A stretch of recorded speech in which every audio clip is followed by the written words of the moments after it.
My name is Drew Collins. I'm 18.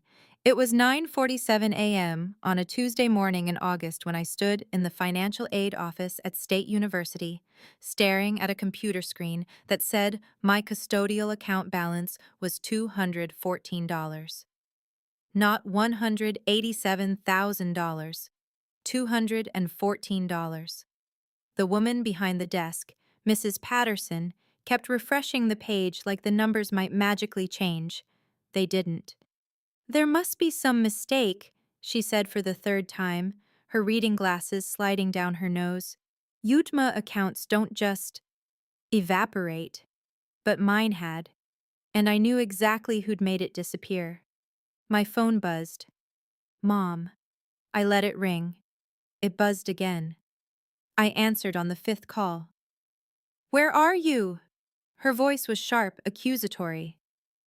You were supposed to be home an hour ago to help set up for Tyler's housewarming party. I'm at the university. Financial aid office. My voice came out flat, dead. They're saying my college fund is empty. Silence. Then, Drew, don't be dramatic. We've talked about this. Talked about what? Talked about the $187,000 Grandma Ruth saved for me since I was born. The account that was supposed to be untouchable until I turned 18. You're making a scene. I'm making a scene? Mom, there's $214 left. $214. Where did it go? Another pause. When she spoke again, her tone shifted. Calm, practiced, like she'd rehearsed this. Your father and I made some necessary family investments. Tyler needed help with his down payment. You know how tight the housing market is. We were going to explain everything at dinner tonight. You stole my college fund to buy Tyler a house? Mrs. Patterson looked up sharply. I realized I'd shouted. Mom's voice turned icy. We didn't steal anything. As your parents, we had legal access to manage that account. And frankly, Drew, your attitude right now is exactly why we made the decision we did. Tyler's been responsible. Tyler's been grateful. You've done nothing but work at some coffee shop and complain. I worked at that coffee shop since I was 15 to buy my own things because you never... I stopped. My hands were shaking so hard I nearly dropped the phone. I'm coming home. We're talking about this. Fine. But you'd better adjust your tone before you walk through that door. We have guests coming. She hung up. Before I go on, if stories about standing up for yourself mean something to you, please hit like and subscribe and tell me in the comments where you're watching from right now and what time is it there. I drove home in a fog. The numbers kept flashing in my head. $187,000, $214, $186,786 gone. That money was supposed to cover 4 years of tuition, room and board, books. Grandma Ruth had started that account the day I was born. She'd deposited birthday checks, Christmas money, dividends from her investments. Every year on my birthday, she'd show me the statements and say, "This is your future, Drew. Your parents can't touch it. It's yours." Except they had touched it, and it was gone. Let me take you back 11 years to when I first understood what that account meant. I was 7 years old, sitting at Grandma Ruth's kitchen table in her house on Maple Grove Avenue. She made peanut butter cookies every Sunday, and the whole house smelled like brown sugar and vanilla. She had arthritis in her hands, but she still rolled out the dough herself, using a glass cup to cut perfect circles. Drew, come here, she'd said, pulling out a leather folder. Inside were papers with my name at the top. This is your college fund. Do you know what that means? I'd shaken my head, more interested in the cookies. It means you get to go to any school you want. You get to become anything you dream of. Your mama and daddy, they had Tyler first, and they love him very much. But sometimes, she paused, choosing her words carefully. Sometimes parents get tired. Sometimes the second child doesn't get the same attention. I want to make sure you get your shot. She'd hugged me then, and I remember she smelled like lavender soap and coffee. I'm putting this in a special account that locks when you turn 18. Only you can use it. Promise me you'll use it for something that makes you happy. I promise, Grandma. That's my smart girl. My smart girl.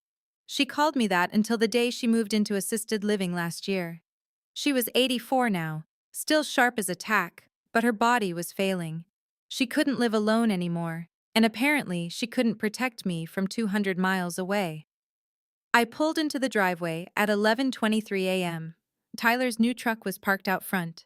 A Ford F-150, midnight blue, still had the dealer plates. Our old van looked like a rust bucket next to it. I sat in my car for a full minute, trying to steady my breathing. The house was chaos. Tyler's friends were hauling furniture. Mom was directing traffic with a clipboard. Dad was setting up tables in the backyard. Everyone stopped when I walked in. "There she is," Tyler grinned, jogging over to hug me. He didn't notice when I didn't hug back. "Drew, you have to see the place. It's got 3 bedrooms, 2-car garage, and the kitchen has granite countertops. Granite, can you believe it?" "Congratulations," I managed. "Mom and Dad really came through with the down payment. I never could have afforded it on my apprentice salary. They're the best." Something sharp twisted in my chest. "Yeah, the best." Mom appeared at my elbow. "Drew, help me in the kitchen." It wasn't a request. I followed her through the living room, past Tyler's friends, into the kitchen where she shut the door. Dad was already there, leaning against the counter with his arms crossed. "Sit down," Mom said. "I'd rather stand." "Drew," Dad's voice carried a warning. "Your mother said sit." I sat. Mom pulled out a folder, not leather like Grandma's, but a cheap manila one from Office Depot. She opened it, smoothed the papers flat. "These are the withdrawal statements from your UTMA account. As you can see, we made 8 transfers over the past 8 months." I scanned the page. $12,400, $9,800, $15,200, $11,600, $14,900, $13,100, $10,300, $9,500. Each one dated. Each one authorized with my mother's signature as custodian. "This is theft," I said quietly. "This is family," Mom corrected. "Tyler needed help. We helped him. That's what families do." "Grandma put that money aside for me, for my education." "Your grandmother is 84 years old and doesn't understand how the world works anymore," Dad said. "She saved that money, yes, but she put it in a custodial account, which means we controlled it until you turned 18. We made a strategic decision. I turned 18 3 weeks ago. These withdrawals started in January. I was still 17. Mom's jaw tightened. "We had every legal right. Did you tell Grandma? Did you tell her you were draining my college fund to buy Tyler a house?" Silence. "You didn't. Because you knew she'd stop you. You knew she'd fight it." I stood up, the chair scraping against the tile. "I need those statements, all of them. And I need documentation showing where the money went." "Absolutely not," Mom said. "Those are our financial records. That was my money, Grandma's money, for me." Dad pushed off the counter, taking a step toward me. "You want to know the truth, Drew? Fine. Here's the truth. Tyler is building a life. Tyler has a career path. Tyler has a girlfriend he's going to marry. Tyler is contributing to this family's future. You? You've spent the last 3 years making lattes and daydreaming about college like it's some magic ticket to success. We invested in the child who's actually going somewhere." The words hit like a physical blow. I felt my face burn, felt something crack open behind my ribs. "So that's it?" My voice came out smaller than I wanted. "Tyler matters. I don't." "Don't twist our words," Mom snapped. "We love you both equally. But love means making hard choices. Tyler needed this now. You can take out student loans like everyone else. You can work your way through school. It'll build character." "I've been working since I was 15. Part-time at a coffee shop isn't real work, Drew." I stared at her, at both of them. They actually believed this. They'd convinced themselves that stealing my future was somehow an act of love. "I want copies of every withdrawal statement," I said. "Every single one." And I want documentation proving this money went to Tyler's house. No. Dad's voice was final. You're our daughter, and you'll respect our decisions. This conversation is over. Now go help your brother. He's worked very hard for this day, and you're not going to ruin it with your selfishness. I walked out, not to help Tyler, to my room. I locked the door and pulled out my laptop. The UTMA account had been set up through Grandma Ruth's bank, Northern Trust. I'd received login credentials when I turned 18, but I'd never checked it because I trusted it was safe. I logged in now. The account history went back 18 years. Deposits from Grandma Ruth. $500 here, $1,000 there, $5,000 on my 10th birthday, $10,000 when she sold her car. Compound interest. Smart investments. The balance had grown steadily to $187,000. Then the withdrawals. 8 of them, just like Mom had shown me. But there was something else. Each withdrawal had an attached document. Home equity line of credit application. HELOC draw request. Property improvement loan. They'd forged paperwork. They'd made it look like they were borrowing against the house, not draining my account. If anyone at the bank had looked closely, they might have questioned it. But custodial accounts are tricky. Parents have broad authority until the child reaches 18. My parents had exploited every loophole. I downloaded everything. Every statement, every fake document, every transaction. I saved it all to a thumb drive. Then I called Grandma Ruth. She answered on the second ring. Drew, I was just thinking about you. How's the college enrollment going? I burst into tears. It took me 10 minutes to explain everything. When I finished, there was a long silence on the other end. Drew, Grandma said finally, her voice shaking with fury, listen to me very carefully. Do not delete anything. Do not confront your parents again. Do you have a safe place to stay? I can stay with my friend Kayla. Good. Pack a bag. Go there tonight. I'm making some calls. Grandma, what are you? Your mother thinks I'm a senile old woman who doesn't understand the world. She's about to find out exactly how well I understand it. I've been preparing for this day since you were 7 years old. What do you mean? Drew, baby, I love you. But I need you to trust me and stay quiet for a few days. Can you do that? Yes. That's my smart girl. She hung up. I packed a bag, clothes, laptop, documents, the thumb drive. I waited until Tyler's party moved to the backyard, then I slipped out the front door. Kayla lived 10 minutes away. Her mom, Mrs. Chen, took one look at my face and pulled me into a hug. You can stay as long as you need, she said. That night, lying on Kayla's air mattress, I checked my phone. 17 missed calls from Mom, 9 from Dad, 3 from Tyler. I turned it off. 3 days later, I got my acceptance letter from State University. Full ride. Academic scholarship based on my 4.2 GPA, my debate team championships, my recommendation letters from teachers who'd watched me work 2 jobs and still make honor roll every semester. The scholarship covered everything: tuition, room, board, books, everything my college fund was supposed to cover. I was in. I'd done it on my own. But I still needed that $187,000 back. Not for school, for principal. That money was mine. Grandma had saved it for me. My parents had stolen it. And somehow, I was going to prove it.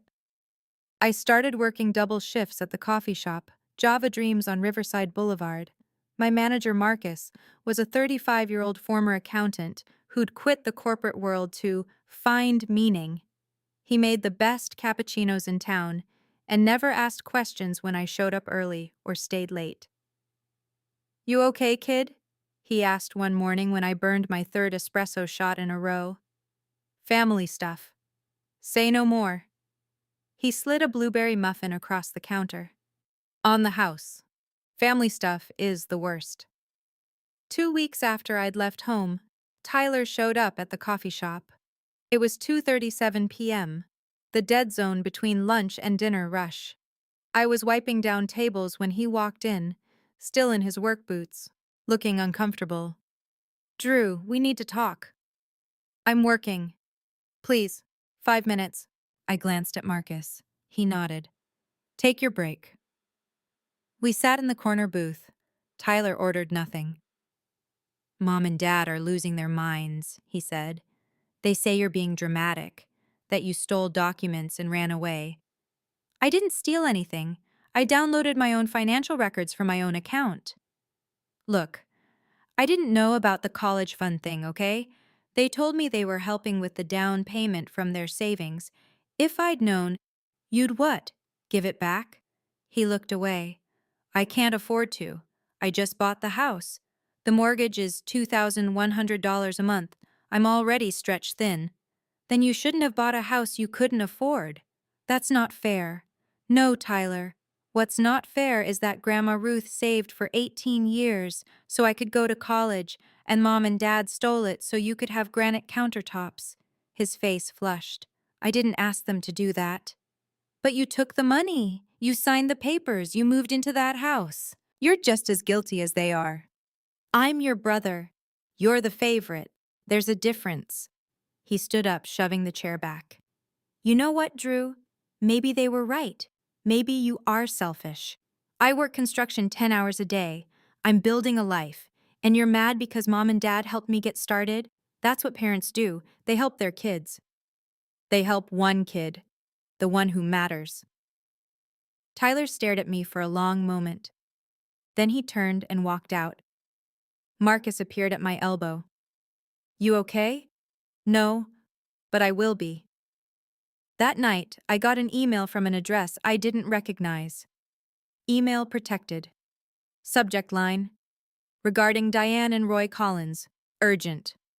I almost deleted it as spam, but something made me click. Dear Drew, my name is Bernard Fisher.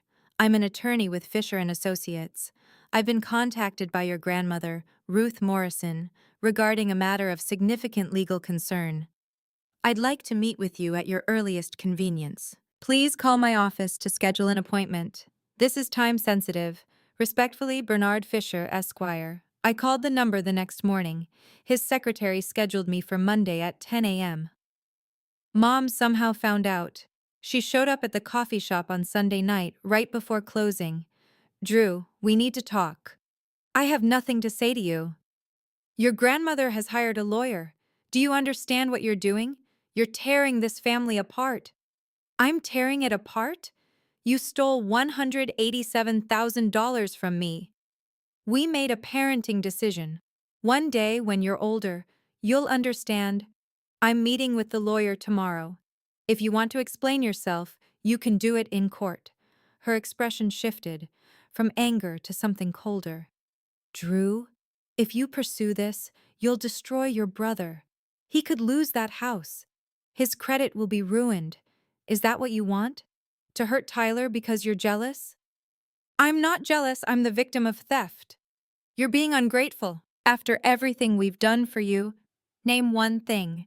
Name one thing you've done for me that you didn't do twice as much for Tyler. She couldn't. I watched her mouth open and close, searching for an answer. You need to cancel that meeting, she said finally. You need to drop this, or there will be consequences. I'm already living with the consequences of trusting you. I'll take my chances. She left without another word. Monday morning, I put on my only nice outfit, a navy dress I'd bought at Goodwill for debate competitions. Bernard Fisher's office was downtown, in a historic building on Chestnut Street. The lobby had marble floors and oil paintings of stern men in suits. Mr. Fisher was nothing like those paintings. He was maybe 60, with kind eyes and a gentle handshake. His office smelled like old books and coffee. Drew, thank you for coming. Your grandmother speaks very highly of you. She called you? She did, 4 days ago. She was, let's say, quite distressed. He opened a file on his desk. I've reviewed the documents you provided, the UTMA account statements, the forged HELOC paperwork, the withdrawal timeline. Drew, this is textbook custodial account abuse. Can we get the money back? We can try, but I need to be honest with you. These cases are complicated. Your parents had legal authority as custodians until you turned 18. They'll argue the withdrawals were made in good faith, for family purposes. They forged bank documents. Yes, that's our strongest angle, fraud. But proving intent is difficult, especially against your own parents. He leaned forward. Drew, your grandmother asked me to give you something. She said you'd know when to open it. He handed me a sealed envelope, cream-colored expensive paper, my name in Grandma's handwriting. She said to read it alone, when you're ready. I held the envelope like it might shatter. When did she give you this? 3 years ago. She's been planning for this possibility since you were 15. My hands started shaking. Mr. Fisher stood. Take your time. There's a private conference room down the hall. Second door on the left. I'll be here when you're ready to talk.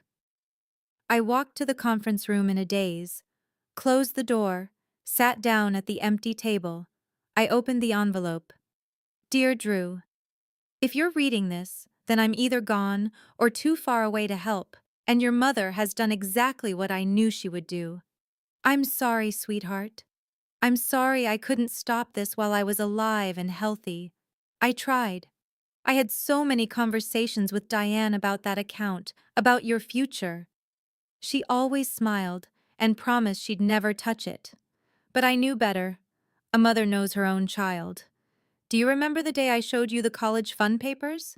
You were 7, and you were more interested in my peanut butter cookies than financial planning. I told you that account was locked. I told you your parents couldn't touch it. I lied, Drew, not to deceive you, but to protect you from worry. The truth is, custodial accounts give parents tremendous power. I structured it as carefully as I could, but I knew if Diane wanted to drain it, she'd find a way. So I prepared. The original trust documents are with Bernard Fisher at Fisher & Associates. His office is at 847 Chestnut Street, Suite 300. The account you know about, the one your mother emptied, was never the real protection. It was the test. I knew if she touched it, she'd touch everything. Inside this envelope, you'll find a copy of the original trust agreement, the real one, evidence of a second account I opened in your name when you were 12, recorded conversations I had with your mother where she discussed accessing Drew's fund for Tyler, witness statements from my financial advisor, my attorney, and 3 family friends, a cashier's check for $187,000 to cover exactly what she stole. The second account is at Midwest National Bank, under trust, number 44720918. Drew. Bernard has the access codes. It has $95,000 in it. Additional money I saved after setting up the first account. I never told your mother it existed. Drew, you are not the second child who didn't matter. You are not the backup plan. You are my smart girl. You always have been. Your mother is afraid of you, afraid of your grades, your ambition, your independence. That's why she tried to cut you down. She wanted to keep you small. Don't stay small for anyone. All my love, your Grandma Ruth. That's my smart girl.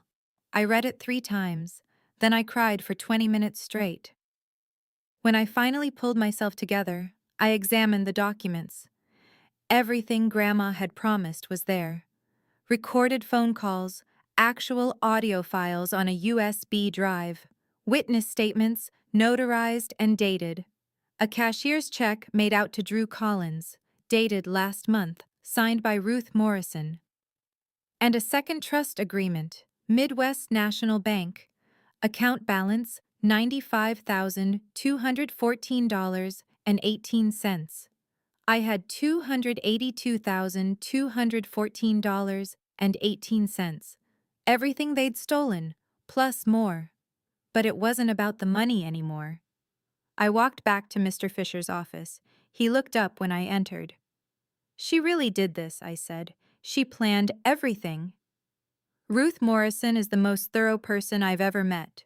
When she came to me 3 years ago and said, "My daughter is going to steal from my granddaughter, and I need your help stopping it," I thought she was being paranoid.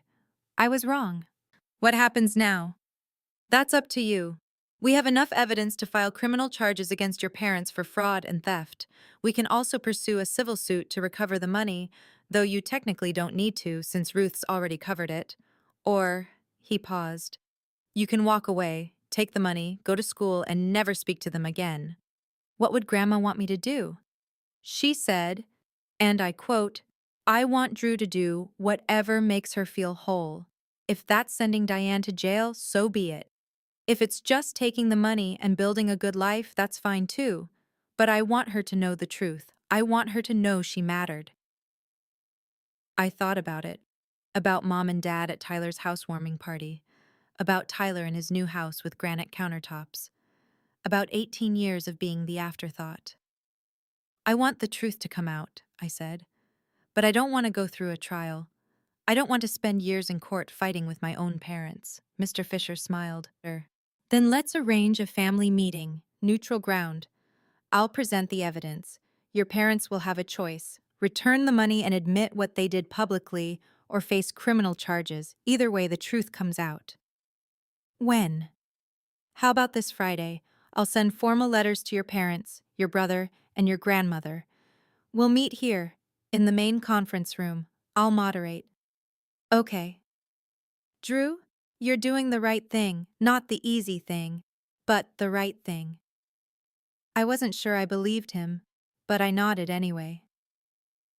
The next 4 days crawled by. I worked at the coffee shop, avoided my phone, and tried not to think about what Friday would bring. Kayla's mom made me comfort food: dumplings, fried rice, soup. Mrs. Chen had fled Vietnam with nothing when she was 16. She knew something about starting over. Family is complicated, she said one night over dinner. Sometimes the people who share your blood are the ones who hurt you most. But standing up for yourself, that's never wrong. Friday arrived. I put on the navy dress again, drove downtown, and parked in the structure next to Mr. Fisher's building. My hands were sweating on the steering wheel. I sat there for 5 minutes, trying to breathe. Then I got out and went inside. The conference room was on the 3rd floor, floor-to-ceiling windows overlooking downtown, a long mahogany table with leather chairs. Mr. Fisher was already there, organizing documents. So was Grandma Ruth. She stood when she saw me, and I ran to her. She held me tight, smelling like lavender and strength. My smart girl, she whispered. I'm so proud of you. I can't believe you did all this. I told you I'd always protect you. I meant it. The door opened. Mom and Dad walked in, both in business casual, both looking grim. Tyler came in behind them, uncomfortable in a button-down shirt. They stopped when they saw Grandma. Mother, Mom said coldly. I should have known. Diane, Roy, Tyler, please, sit down. Mr. Fisher gestured to the chairs across from us. This won't take long. They sat. Mom kept her purse on her lap, like she might need to flee. Dad's jaw was clenched so tight I could see the muscle jumping. Thank you all for coming, Mr. Fisher began. I'm Bernard Fisher, attorney for Ruth Morrison and Drew Collins.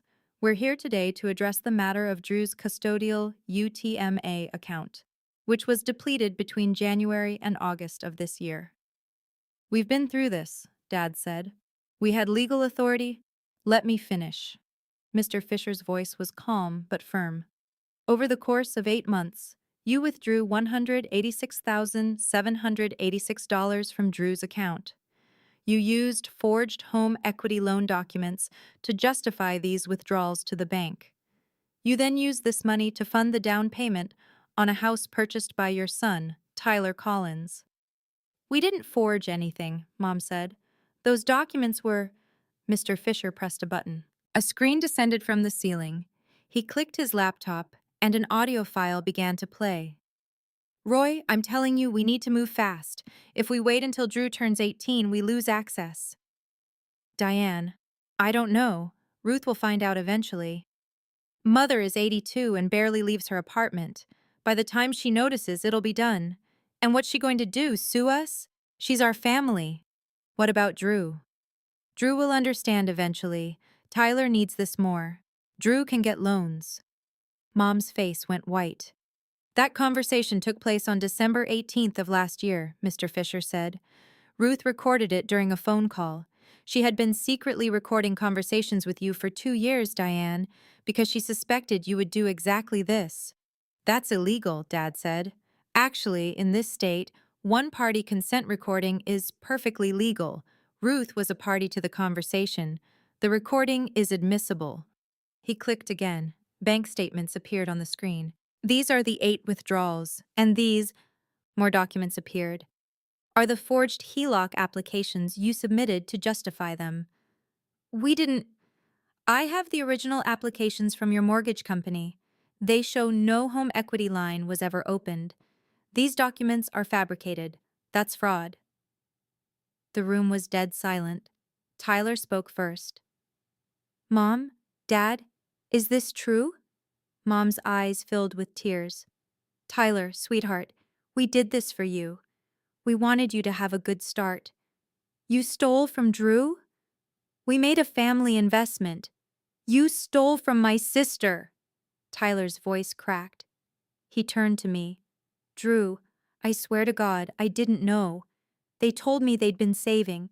They said it was their money. I know, I said quietly. I believe you. Mr. Fisher continued. Ruth Morrison anticipated the situation. She created a second trust account 11 years ago, which Diane and Roy never knew existed.